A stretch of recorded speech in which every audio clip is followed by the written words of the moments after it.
दोस्तों, मध्य प्रदेश सरकार द्वारा माध्यमिक शिक्षक चयन परीक्षा के लिए नई सिलेबस को घोषित कर दिया गया है। मैंने अपने पहले वीडियो में आपको ये बताया था कि इस बार सिलेबस चेंज होने की पूरी संभावना है और संभवतः कौन कौन से टॉपिक आ सकते हैं, और वही हुआ है। इसमें जो टॉपिक्स उन्होंने दे दिए हैं 11th 12th से ले लिए हैं और थोड़े से कुछ BSc से ले लिए हैं। इस सिलेबस को देख करके छात्र और छात्राओं में बड़ी बेचैनी है कि पता नहीं इसको कैसे किया जाएगा। तो मैं आपको बता दूं, इस सिलेबस में जो टॉपिक इंक्लूड किए गए हैं उनकी बहुत सारी शॉर्टकट्स होती हैं, उनको सॉल्व करने के लिए उनका यूज अपन करते हैं। तो इससे पहले भी मैंने आपको कुछ वीडियो इसमें शेयर किए हुए हैं और आज एक नए वीडियो के साथ मैं आपके सामने हूँ। और मैंने इस वीडियो में लिया है वेक्टर से संबंधित प्रश्न कुछ लिए हुए हैं, उनके अंदर कौन कौन सी शॉर्टकट्स मेथड्स हैं उनका अपन इसमें यूज करेंगे और क्वेश्चन को जल्दी से अपन सॉल्व करेंगे। वेक्टर बहुत ही एक महत्वपूर्ण टॉपिक है इसमें, और इसके अंतर्गत जो भी प्रश्न है वो कुछ ना कुछ शॉर्टकट मेथड पर डिपेंड है। तो मैं उन्हीं के बारे में आपको इसी तरीके से वीडियो लाता रहूँगा, उसमें बताता रहूँगा। तो दोस्तों अपन स्टार्ट करते हैं।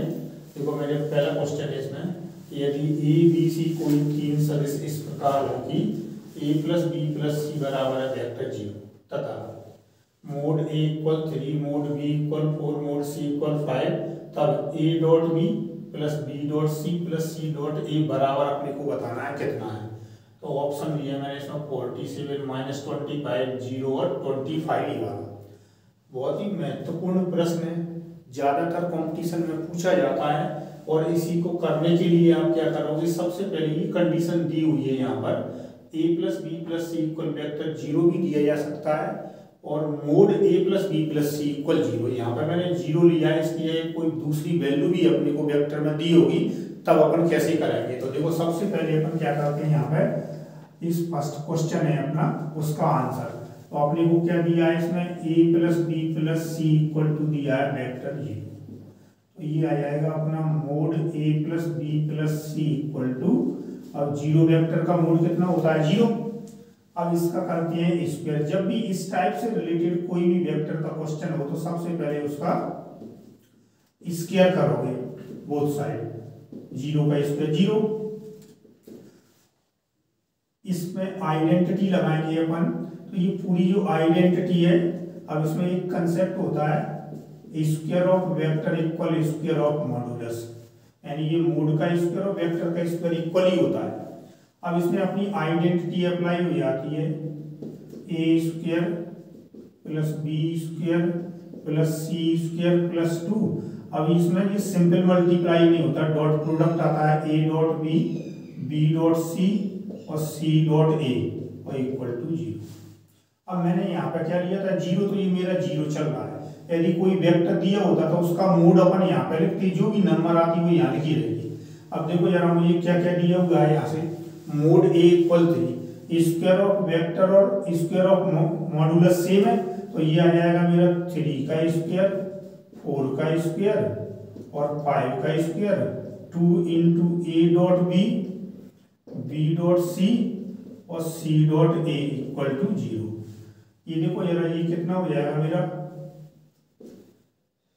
25, 16, 9, 50 को दूसरी साइड लेके चले जाएंगे, 2 × a.b + b.c + c.a = -50। तो ये आएगा a.b, b.c और c.a = -50/2, दैट इज -25। तो देखो आंसर कौन सा होगा अपना -25। ये मैंने आपको पूरा सॉल्व करके बताया है। इसके लिए अपनी ट्रिक क्या रहेगी, ऐसे क्वेश्चन में आपको क्या करना है, जैसे ये वाली जो वैल्यू ली है आपने को, तो क्या करोगे यहाँ से a.b, b.c और c.a इक्वल -1/2। अब यदि ये 0 दिया हुआ है तो अपन सीधा यही लेंगे, और ये होता है mode a² + mode b² + mode c², ये होता है। देखो इसमें डायरेक्ट वैल्यू सब्स्टिट्यूट कर दी मैंने यहाँ से, देखो जरा, ये -1/2, ये मेरा मोड ए 3 का स्क्वायर 9, 4 का स्क्वायर 16 और 5 का स्क्वायर 25, तो ये 50/2 कितना आ गया, -25 आ गया। अब सपोज करो मुझे यहाँ पर कोई वेक्टर दिया होता तो मैं क्या करूंगा, उसका मोड लूंगा यहाँ पर। फॉर एग्जांपल्स के लिए यहाँ पर एक वेक्टर ले लिया और सपोज करो उसका मोड कितना आ जाता है, मान लो 5 दिया है, मोड कितना दिया है 5, तो मैं यहाँ पे 5 रखूंगा तो मेरा यहाँ पे कितना आ जाएगा, देखो जरा, ये 2 से मैंने डिवाइड किया था, ये लिखा हुआ है, तो ये मेरा 0 - 50 आया था, उसकी जगह मेरा कितना आएगा, यहाँ पे देखो ये 5 का स्क्वायर करूंगा 25 - 50 -25 और 2 से डिवाइड कर दिया तो आंसर आएगा अपना -25/2 आएगा। तो अपने को क्या करना है, यहाँ पे मैंने 0 लिया है, 0 की जगह पर कोई भी वेक्टर दिया हो तो उसका मोड लेंगे और मोड लेने से उसकी जो वैल्यू आएगी उसको यहाँ पर अपन लिख लेंगे और सेम यही वाला इसका सॉल्यूशन हो जाएगा। इस तरीके से आप ये वाला जो क्वेश्चन है इसको करोगे और ये आप याद रखना, ये वाली ट्रिक इसके लिए डायरेक्ट ये अपना आंसर इसमें आएगा। सेकंड क्वेश्चन देखो जरा, आंसर सेकंड क्या दिया है, a इक्वल दिया है, b इक्वल दिया है, a तथा b दोनों के लंबवत इकाई सदिश अपने को लेना है, इन दोनों के लंबवत इकाई सदिश अपने को लेना है। तो दोस्तों इसके लिए शॉर्टकट है अपनी, आप लोगों को क्रॉस मल्टीप्लिकेशन मेथड तो आती होगी, वज्र गुणन विधि है वो आपको आती होगी। तो अब इसमें आप कैसे सॉल्व करोगे, सबसे पहले जो वेक्टर दिए हैं अपने को, a इक्वल जो वेक्टर दिया है 2i + j + 2k, इसको कोऑर्डिनेट में लिखो, ऐसे 2 1 और 2 लिख लो। और b इक्वल जो वेक्टर दिया हुआ है i - 2j + 2k, इसे भी अपन 1 - 2 और 2 ऐसे लिख लेंगे, कोऑर्डिनेट में लिखोगे आप, ठीक है। आप लोगों को मालूम है मैंने पूछा है a और b दोनों के लंबवत इकाई सदिश, दोनों के लंबवत इकाई सदिश क्या होता है, दो सदिशों का सदिश गुणन होता है, ये क्रॉस प्रोडक्ट है। तो a क्रॉस b एक ऐसा वेक्टर होता है जो a और b दोनों के लंबवत होता है और इकाई सदिश के लिए इसके मापांक से अपन क्या करते हैं, भाग लगाते हैं, ये बात। तो ये अपना क्या होता है, a और b दोनों के लंबवत इकाई सदिश होता है, यानी a और b दोनों के लंबवत इकाई सदिश कौन सा होता है, n कैप बराबर होता है a cross b upon mode a cross b, ये होता है। अब a क्रॉस b निकालने के लिए आप लोगों ने ये पढ़ा होगा कि क्या करते हैं, ऐसी सारणी लेते हैं i j k, फिर a1 b1 ये लेते हैं ना। तो आपको इतना ज्यादा लेंदी जाने की कोई जरूरत नहीं है, आपको क्या करना है, यदि वज्र गुणन विधि आती है तो आप देखो यार, जो दो सदस्यों का सदिश गुणन यानी क्रॉस प्रोडक्ट ही अपनी क्रॉस मल्टीप्लिकेशन मेथड होती है। तो मैं क्या करूंगा, यहाँ से सबसे पहले ये i वाला है किस करस्पॉन्डिंग लूंगा, तो ये हटा के अपन क्या करते हैं, इन दोनों में क्रॉस मल्टीप्लिकेशन लगाएंगे। तो देखो इसका इसमें मैंने मल्टीप्लाई किया तो कितना आएगा 2 और 2, बीच में माइनस आता है, इसका इसमें किया तो कितना आ गया -4, तो 2 + 4 कितना हुआ 6, तो ये आ जाएगा मेरा 6 और ये फर्स्ट कंपोनेंट i का होता है, ये i।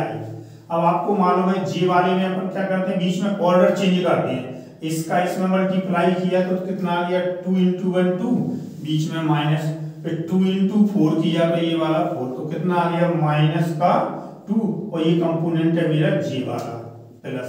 अब लेते हैं अपन k के लिए, इसका इसमें मल्टीप्लाई करेंगे -4, बीच में ये माइनस, 1 का 1 में किया तो 1, तो ये कितना आ गया अपना यहाँ पर -5k। देखो क्या है, ये अपना i वाला, ये j वाला, ये k है। तो सबसे पहले मुझे i वाला लेना है, तो ये वाला छिपा लिया, इन दो में क्रॉस मल्टीप्लिकेशन 2 - -4, तो ये 6 आ गया। फिर j के लिए अपन इसे छिपा लेंगे, तो 2 × 1 2 -4 -2, और k के लिए आएगा -4 -1, तो ये मेरा वेक्टर कौन सा आ गया, a क्रॉस b। अब बताओ जरा, इसी में के मापांक से मुझे भाग लगाना है, तो क्या करेंगे, इसका मापांक आपको मालूम है कैसे करते हैं अपन, अंडर रूट लेते हैं i के गुणांक का स्क्वायर प्लस j के गुणांक का स्क्वायर और ये k के गुणांक का वर्ग, ये वाला।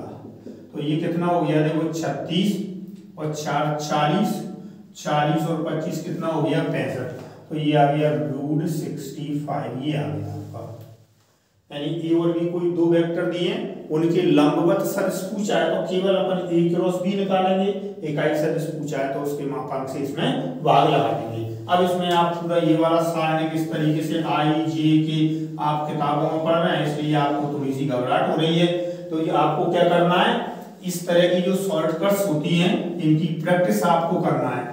और ये क्या है, पूरा क्रॉस मल्टीप्लिकेशन है, ये मैंने आपको बहुत अच्छे तरीके से समझाया है। ऐसे एक दो क्वेश्चन आप स्वयं लिखो और उसके लिए आप सॉल्व करोगे तो आपकी ये प्रैक्टिस में आ जाएगा। तो इस प्रश्न क्या था, ए इक्वल वेक्टर दिया है, बी दिया है, ए तथा बी दोनों के लंबवत इकाई सदिश ए क्रॉस बी अपॉन मोड ए क्रॉस बी।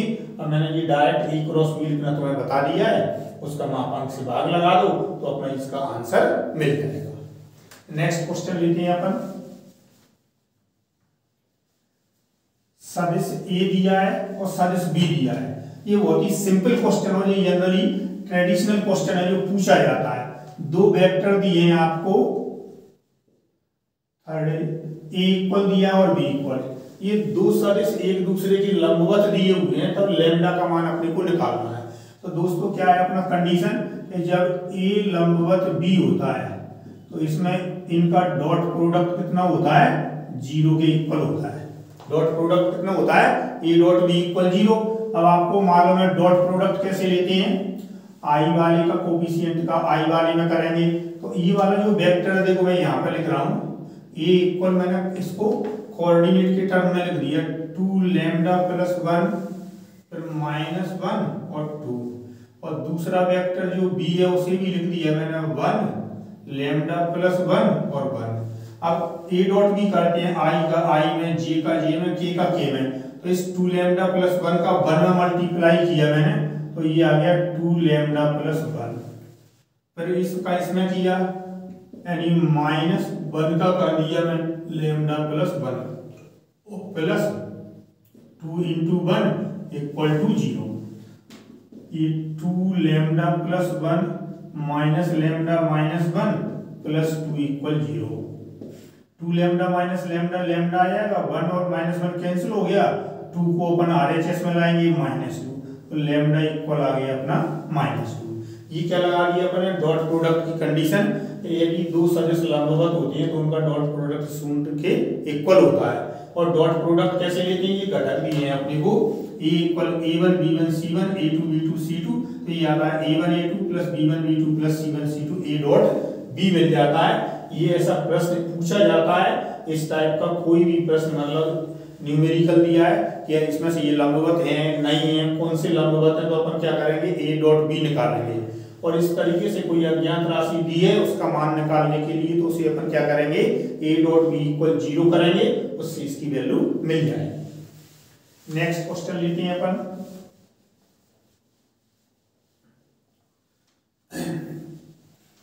दो वेक्टर अपने को दिए हैं, इसमें एक वेक्टर दिया है ए, ये वाला 3i plus 4j plus 5k, इसको मैंने कंपोनेंट में ले लिया 3 4 5। दूसरा दिया है b equal i plus 2j plus 2k that is 1 2 2। अब मैंने क्या पूछा है, इसमें सदिश ए का सदिश बी की दिशा में घटक सदिश अपने को निकालना है। तो दोस्तों देखो क्या रहता है, ये वाला वेक्टर ए है, ये वाला मेरा वेक्टर बी है और ये ए है। अब ये ओ बी मान लो ये ओ ए, तो इससे इस पर अपन लंब डाल दें, ये वाला तो ये मान लिया लंबपाद बिंदु अपना एल है। तो इस सदिश ए का इस बी में की दिशा में जो प्रक्षेप होता है ये कितना आता है, ओ एल आता है। अब ये मान लिया कोण अपना थीटा है, तो ये प्रक्षेप कैसे निकालते हैं, तो मैं यहां पर लिख रहा हूं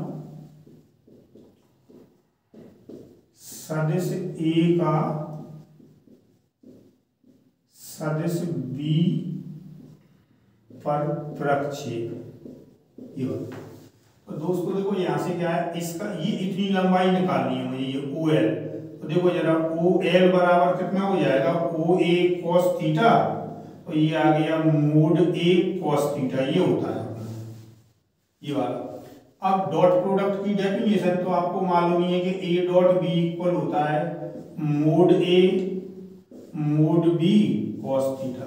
तो यहां से मैं ए कॉस थीटा की वैल्यू निकालूंगा तो कितना आ जाएगा मेरा A dot B upon mod B बराबर आता है मोड ए कॉस थीटा बराबर कितना आ देखो जरा ओ एल।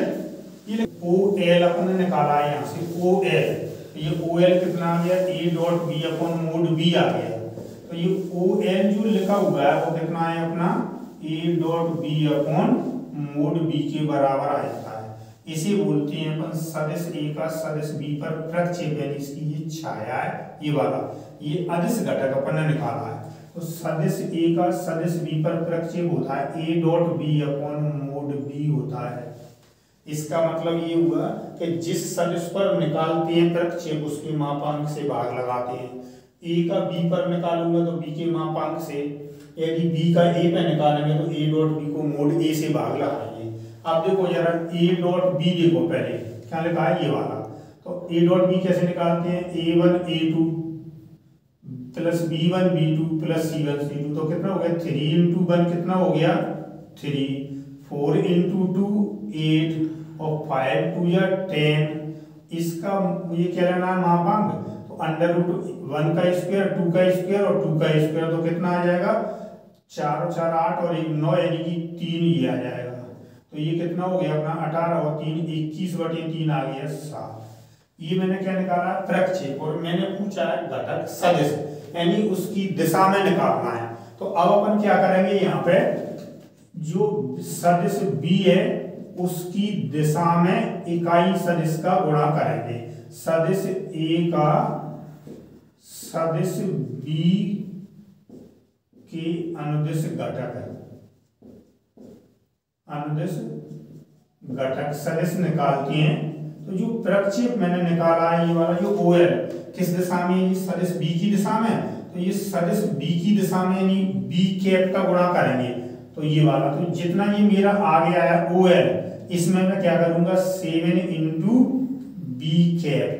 तो बी कैप कैसे निकालते हैं इकाई सदिश, सदिश बी बटे उसका मापांक लेते हैं अपन, ये बात है। तो देखो 7 और इसका मापांक 3 आया था, और बी सदिश कहाँ लिखा हुआ है मेरा ये वाला, तो आई प्लस 2j प्लस 2k। फिर से समझोगे एक बार इसको, सदिश ए का सदिश बी पर प्रक्षेप यानी छाया निकाली A dot B upon mod B. A dot B देखो 3 प्लस 8 प्लस 10 कितना हो गया 21। मोड बी लेते हैं इसका मापांक, तो अंडर रूट 1 का स्क्वायर प्लस 2 का स्क्वायर प्लस 2 का स्क्वायर, तो 9 का स्क्वायर रूट 3, तो ये 7 आ गया। अब मैंने पूछा है वो घटक सदिश पूछा है ये वाला आपसे केवल, तो क्या करते हैं अपन जिस दिशा में निकालते हैं उसके अनुदिश इकाई सदिश लेते हैं। तो बी की दिशा में पूछा है तो बी कैप, तो बी कैप होता है सदिश बटे उसका मापांक। तो ये सदिश हो गया, इसका मापांक 3 था, तो 7/3 इंटू आई प्लस 2j प्लस 2k, ये अपना आंसर हो गया। तो इस तरीके से आप ये वाला जो प्रक्षेप से प्रक्षेप निकाल सकते हो, घटक सदिश भी निकाल सकते हो। इन सब में ये वाला क्वेश्चन इंपॉर्टेंट क्वेश्चन है, ये वाला क्वेश्चन भी इंपॉर्टेंट क्वेश्चन है। ये वाले इनमें थोड़ा सा ये वाला आपको कैलकुलेशन करना है, इसमें ए का बी पर प्रक्षेप, बी पर ए का प्रक्षेप, दोनों में से कोई सा भी आपसे पूछा जा सकता है। इसमें एक चीज और समझ लोगे ध्यान से जरा, मैं इसी में ले रहा हूं, या ये मान लो कि इसी प्रश्न में मैं आपको थोड़ा सा और समझा रहा हूं, तो उसको देखोगे। यदि ये पूछा होता है इसमें इसी क्वेश्चन के अंतर्गत सदिश ए का सदिश बी पर प्रक्षेप और बटे सदिश बी का सदिश ए पर प्रक्षेप, ये वाला। तो दोस्तों इसमें क्या करेंगे, देखो ए का बी पे होता है A dot B upon mod B, और बी का ए पे आएगा A dot B upon mod A आ जाएगा ये। तो देखो ए डॉट बी कट गया, ये ऊपर चला गया, तो कितना आ जाएगा मोड ए बटे मोड बी। यानी आप ये ध्यान रखना, ऐसा ना करें जब पहले आप पूरा ये वाला कैलकुलेशन कर रहे हो फिर ये वाला कैलकुलेशन कर रहे हो, फिर उसको डिवाइड कर रहे हो, तो क्या होगा, a का b पर प्रक्षेप और b का 1 है, तो mode a upon mode b। तो देखो जरा इसमें a का जो मापांक है ये तुम्हारा आ जाएगा √50, इसका मापांक आ जाएगा 3 तुम्हारा आंसर हो गया। यहाँ से रूट इसको लिख सकते हैं अपन 5√2/3। तो दोस्तों ये आ गया, यानी इसमें आपको ये पूरा कैलकुलेशन करने की कोई जरूरत नहीं है, आप केवल इतना करेंगे, यदि ये पूछा है इतना तो ये आता है mode a upon mode b, दोनों के मापांकों का अनुपात निकाल दीजिए। मान लीजिए इसमें ये ना देते हुए क्या दे दिए, दो सदिश इस प्रकार है कि इनके मापांक इतने और इतने हैं, एक का 5√2 और एक का 3 है। अब ये पूछ लिया और आपको ये पता नहीं है तो क्या करोगे, आप सोचोगे कि मैं a डॉट b कैसे निकालूं, मुझे तो दिया नहीं है ये वाला, तो अपन क्या करेंगे उस स्थिति में, इससे तो कर ही नहीं सकते हैं, डायरेक्ट इसमें वैल्यू रखोगे ये वाला। तो इस टाइप के प्रश्नों को इस तरीके से आपको करना है। और ये जो प्रश्न मैंने आपको लिए हुए हैं, आप ये देखोगे कि इसी टाइप का प्रश्न पूछा जाता है, और हो सकता है इनमें से कोई प्रश्न आपको पूछा जाए, थोड़ी बहुत नंबर को इधर उधर कर सकते हैं, कंसेप्ट यही रहेगा आपके लिए पूछा जाएगा। दोस्तों मैं आपको बता देता हूँ, इस टाइप के इस वेक्टर के और वीडियो में आपको इसी तरीके से कंटिन्यू करूंगा। जितने जो नए सिलेबस के वीडियो हैं लगातार मैं आपको इसी तरीके से डालता रहूंगा, आप इसको पढ़ें, देखें मेरे वीडियोस को, चैनल को सब्सक्राइब करें, लाइक करें, जिससे मुझे इसी तरह के वीडियो डालने में थोड़ी सी सहयोग मिलेगा और मुझे लगेगा कि आप लोग इसको पसंद कर रहे हैं। ये वाला नेक्स्ट वीडियो इसी वेक्टर से रिलेटेड मैं आपको जल्दी से मैं लेके आऊँगा। धन्यवाद।